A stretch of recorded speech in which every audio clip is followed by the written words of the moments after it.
तो पूछा कि भैया क्या कर रहे हो? बोले भगवान को प्रणाम कर रहे हैं। तो भगवान तो आगे बैठे हैं, पीछे भगवान तो है ही नहीं, पीछे तो भगवान की पीठ है। तो क्या वास्तव में पीठ की तरफ जाकर के प्रणाम करना चाहिए? शास्त्र इसमें क्या दृष्टि है, शास्त्र की समझिए।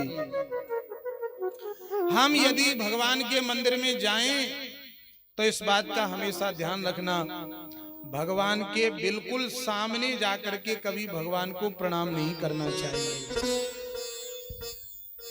सामने प्रणाम करने से क्या समस्या है?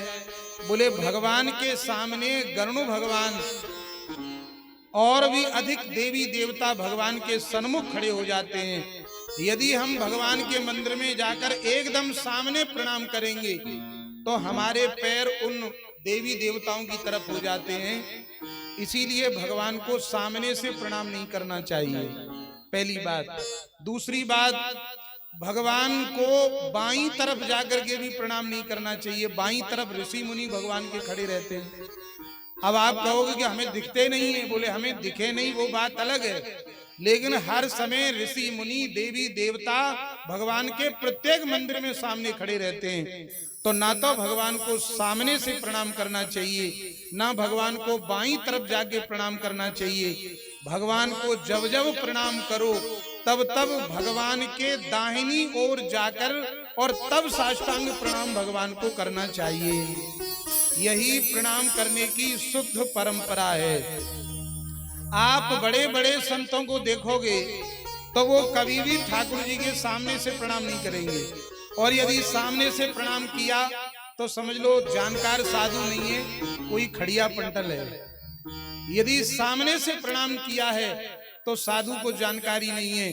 कोई भी संत महात्मा विद्वान भगवान के मंदिर के ठीक सामने जाकर के प्रणाम नहीं करेंगे, वो साइड में होकर दाहिनी ओर। आपने कभी हनुमान जी को देखा होगा, कितनी बार हनुमान जी भगवान के ना तो सामने बैठते हैं, ना हनुमान जी भगवान को बाईं तरफ जाके प्रणाम करते हैं। हनुमान जी सदा सर्वदा भगवान के दाहिने हाथ की ओर जाकर तब भगवान को प्रणाम करते हैं, क्योंकि भगवान का आशीर्वाद हमें तभी मिलता है जब भगवान को दाहिनी ओर जाकर के प्रणाम करें। यह प्रणाम करने की शुद्ध परंपरा है। और पुरुषों को साष्टांग प्रणाम करना चाहिए और माताओं को पंचांग प्रणाम करना चाहिए। माताएं इस ढंग से प्रणाम करें कि माताओं के स्तन धरती में न लगे, यह बात हमेशा ध्यान रखनी चाहिए, और तब भगवान को प्रणाम करना चाहिए।